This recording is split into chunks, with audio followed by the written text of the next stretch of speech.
Salut et bienvenue au refuge autonome. Aujourd'hui, on va parler d'un kit d'évacuation ultra léger, donc qui comprend un sac de torse, un sac de jambes.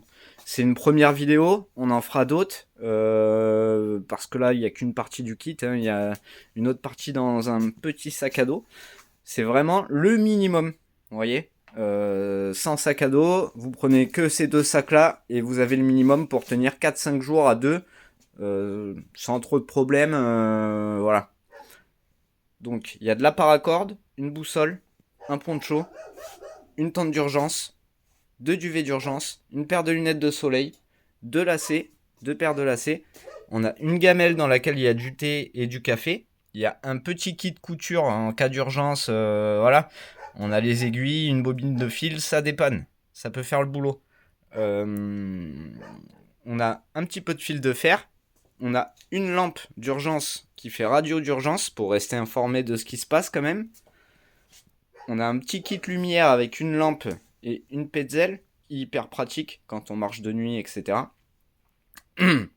On a une boîte médicale qui comprend le minimum, hein. Il n'y a que du bandage, de quoi désinfecter et des Doliprane. On a un pansement compressif d'urgence. Sur le sac de torse, on a un petit couteau à lame fixe, toujours ça dépanne. On a un garrot avec tout ce qu'il faut dedans. Une gourde d'un litre, même si on va passer sur des gourdes filtrantes là bientôt là. Mais en attendant, pour purifier l'eau, on a cette paille filtrante qui fait le taf. Franchement, c'est du bon matos. On a de la micro-pure, forcément.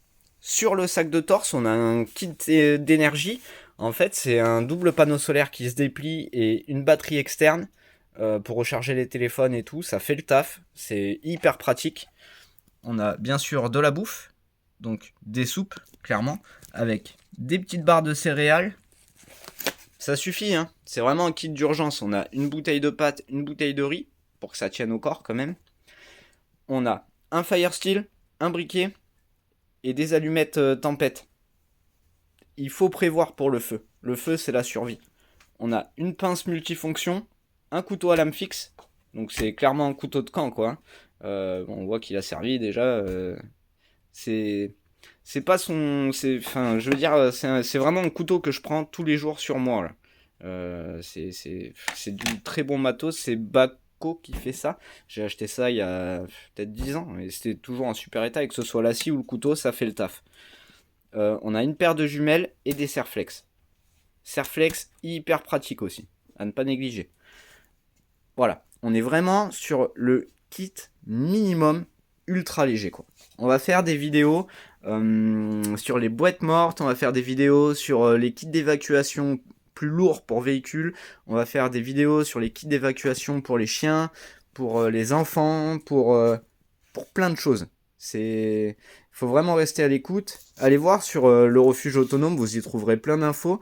Vous avez Arc et Survie aussi. On va un peu se renvoyer la balle comme ça. On va bosser un peu ensemble parce que on a un peu le même mode de vie quoi. Et ça va être super intéressant. N'hésitez pas à aller consulter les sites. Et voilà.